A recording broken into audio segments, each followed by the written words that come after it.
My Diabetes Story. Chloe Pow was diagnosed with type 1 diabetes on October 31, 2018, when she was just 4 years old. She has become a fierce advocate for diabetes and volunteers as a peer supporter for other children who have recently been diagnosed. Conrad Pow is a senior project manager at Diabetes Action Canada, managing the National Diabetes Repository, a virtual platform that enables secure analytics of primary care data. He's also Chloe's dad. Hi everybody, my name is Chloe. I have type 1 diabetes and this is my dad. Hey everyone, my name is Conrad Pow. I'm a senior project manager with Diabetes Action Canada, managing the National Diabetes Repository. But most importantly, I'm the father of this type 1 woman right over here. I remember being in the hospital. I was scared and I was crying. My dad told me everything would be okay, and it was. I had needles and tubes inside me, and my dad sang with me and made me feel so happy.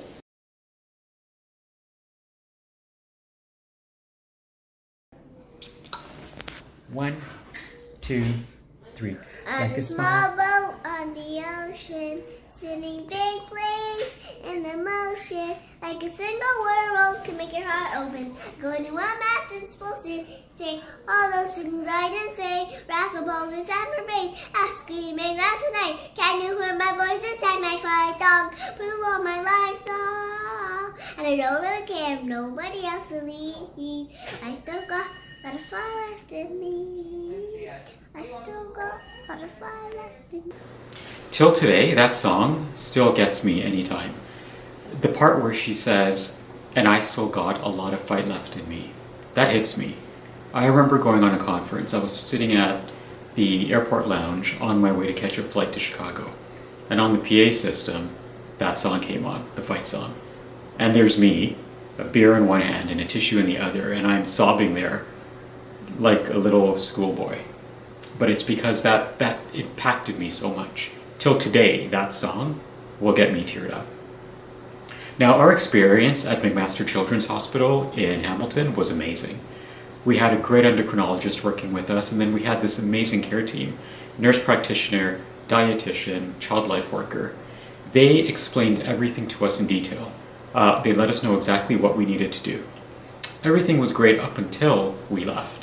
When we left the hospital, I was given a vial of insulin, and I knew that if I made a mistake, just my mistake, right? A simple calculation error, it can be a life and death thing for Chloe. But then on the other side, I was given glucagon, because in case I did make a mistake, well, glucagon will then bring her right back up. So I mean, there's this added stress of now you're caring for someone who has a chronic disease where a mistake you make, the simplest error, could have devastating effects. Hi, I'm Caitlin, Chloe's sister. It was Halloween night when my sister got diagnosed with type 1 diabetes. I was so confused, I didn't even know what type 1 diabetes was. I am thankful for insulin because my sister can be whatever she wants to be. She can do everything I can do. When I went back to school, my friends stopped playing with me. And that's when I had to intervene. Having type 1 diabetes isn't something that her friends should be afraid of. So I called the school principal and I asked if I can go and speak to the class. I went in there and I taught them what type 1 diabetes was. They had a lot of questions, so I gave them a lot of answers. One of their big concerns was they thought they can catch type 1 diabetes from Chloe. So I explained to them that they couldn't. When it came time to give Chloe insulin at school, well, Chloe can tell you about that. My friends put their hands up, and that was very kind of them. So basically, the school made it an event. They wanted to take the stigma away from having type 1 diabetes or having needles. So Chloe's friends would put their hands up and say, "Pick me, pick me." And Chloe would have the option of choosing one of the kids to take them to the nurse's office when Chloe got her insulin. Give me a C. C. Give me an H. H. Give me an L. L. Give me an O.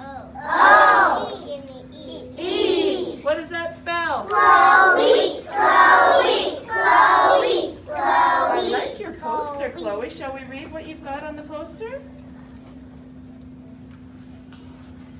We are proud of brave, strong Chloe. From the onset, we knew that type 1 diabetes wasn't going to hold Chloe back from experiencing all the joys of childhood. As long as we kept on top of her insulin, everything would be fine. Look at me now. I can do anything I want to do. Having this personal connection to diabetes has made my work all that more rewarding. I'm standing here at the forefront of research and innovation, helping find ways to prevent people living from diabetes from having a complication, making their lives easier by identifying those who are at higher risk so care pathways can be created for them. The National Diabetes Repository supports this and so much more. Just over 2 years ago, Diabetes Action Canada launched the National Diabetes Repository. It's a secure analytic environment that provides researchers a platform to test our hypothesis, to create risk calculators, using artificial intelligence for prediction models, measuring the uptake of new diabetes medications in Canada compared to those in other countries around the world, or if government-funded insulin pump programs actually affect the use of insulin pumps in people living with type 1 diabetes. There are so many possibilities and so many ways that researchers can get involved, but not only researchers, patients. One of the main characteristics of the National Diabetes Repository is the fact that it was co-created by patient partners, and our research governing committee, which approves projects, is made up of over 50% patients. This means patients have a direct say in the types of research work that gets done, who has access to the data, and whether or not the research findings and the research questions asked are done with the best interests of the patients at mind. Being part of the type 1 diabetes community has allowed me to network with so many people around the world. I've heard their stories, and many of them you have met today in the videos. One of the little projects that I wanted to do was create the Thank You for Insulin videos. And you've seen them today. It's people just being so thankful for the discovery of insulin because it allowed them to live their life. And you heard it straight from them. Type 1 diabetes looks like me.